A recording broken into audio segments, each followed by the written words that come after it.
اور اللہ کو سخاوت بڑی پسند، سخی بنو۔ اللہ کو سخی سے پیار ہے چاہے فاسق کی کیوں نہ ہو، بخیل سے نفرت ہے چاہے تسبیح ہاتھ میں اور مصلے پہ سر اس کا جھکا ہوا ہو، وہ اللہ کا پسندیدہ نہیں ہے اگر وہ بخیل ہے۔ میرے رب نے کہا مجھے میری عزت کی قسم بخیل آدمی جنت الفردوس میں نہیں جا سکتا۔ اللہ کو سخی سے پیار ہے، بخیل سے نہیں، بخیل سے نہیں۔ سخاوت کرنا سیکھو، سخی بننا سیکھو۔ تو بھائیو امت پانے میں آؤ، محبتوں پہ آؤ، نفرتوں کو مٹاؤ۔ یہاں سے اٹھتے ہی کسی سے لڑے ہوئے ہو تو صلح کر لینا، کسی سے لڑے ہوئے ہو تو صلح کر لینا۔ بیوی لڑی ہوئے تو خامد سے صلح کر لے، خامد لڑا ہے تو بیوی سے صلح کر لے، بھائی لڑے ہیں تو صلح کر لیں، اولاد ماں باپ لڑے ہیں صلح کر لیں۔ اللہ کو صلح پسند ہے، صلح پسند ہے۔ آؤ ہم سب توبہ کر لیں۔ اے زمین آسمان کے شہنشاہ، اے ہواؤں کے چلانے والے اللہ، اے فضاؤں کے مالک اللہ، اے انسان جنات کے خالق اللہ، اے محمد مصطفیٰ جیسی حسین ہستی بنانے والے اللہ، اے محمد مصطفیٰ صلی اللہ تعالیٰ علیہ وسلم کا ہمیں امتی بنانے والے اللہ، اے بحر و بر پہ راج کرنے والے اللہ، ہمیں نفس و شیطان کے شر سے بچا، میری نسل کو آوارگی سے بچا، میری نسل کو ماں باپ کی نافرمانی سے بچا، میاں بیوی کے جھگڑوں کو ختم فرما، آپس کی غلط فہمیوں کی لڑائیاں ختم فرما،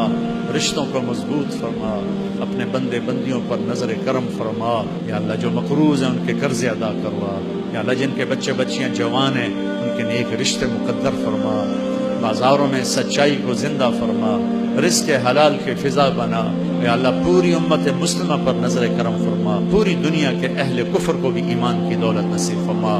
ہم سے جان بوجھ کے خطا سے سہون جو خطا ہو معاف فرما۔ جو ہمارے عزیز اقارب امت محمد صلی اللہ علیہ وسلم ایمان کے ساتھ تیرے پاس پہنچ گئے ان کی قبریں روشن فرما،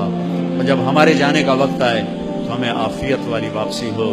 محبتیں بھر دے، چاروں صوبوں میں یا اللہ آپس میں محبت پیدا کر دے، ہماری قیادت میں سے بددیانت لوگوں کو اٹھا کے باہر پھینک دے، خائن لوگوں کو اٹھا کے باہر پھینک دے، چاروں صوبوں کی قیادت نیک لوگوں کو عطا فرما، دیانتداروں کو عطا فرما، ہمیں ظالموں سے بچا، ہمیں درندوں سے بچا، ہمیں بھیڑیا نما انسانوں سے بچا، ہمیں دیانتدار لوگ نصیب فرما، ہمیں کوئی صدیق جیسا عطا فرما۔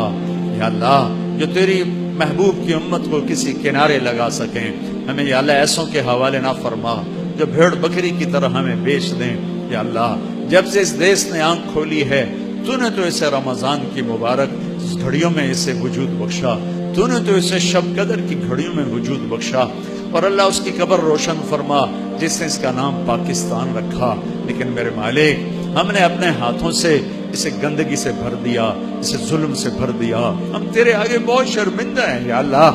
تجھے بلاتے ہیں، یا اللہ تو اس دیش کی نیا کو پار لگا دے۔ یا اللہ ہمیں ایسے ملاح نہ دے جو سودے کر کے آپ اٹھ کے بھاگ جائیں اور ہمیں بے رحم موجوں کے سپرد کر جائیں۔ ہمیں ایسے لوگ عطا فرما جو راتوں کو وہ تیرے عمر کی داستان ہم تک پہنچی ہے کہ مسجد میں بیٹھے رو رہے تھے، ساتھیوں نے پوچھا کیوں رو رہے ہیں، تو تیرے عمر نے فرمایا تھا دجلہ کے کنارے کتا بھی پیاسا مرا تو عمر پوچھا جائے گا میرے مولا تو نے ہمیں کن کے حوالے کر دیا، کب صبح ہوگی۔ افق کو دیکھ دیکھ اکھیاں تھک گئیں پک گئیں، انتظار کرتے کرتے امید آس یاس میں بدلنے کو جا رہی ہے، کلیجے تڑپ رہے ہیں، دل پھڑک رہے ہیں۔ اللہ تو فیصلہ سنا دے، ہمیں بیچ دیا گیا ہے، ہمیں اپنی رحمت کی چادر میں چھپا لے، ہمیں نظر کرم سے دیکھ لے، ہمیں گناہوں سے دور کر دے، نافرمانیوں سے دور کر دے، ہماری توبہ قبول فرما لے، ہمیں نظر محبت سے دیکھ لے، مالداروں کو سخی کر دے، حکمرانوں کو رحم دل کر دے، اور ججوں قاضیوں وکیلوں کو عادل کر دے، مسجدوں کو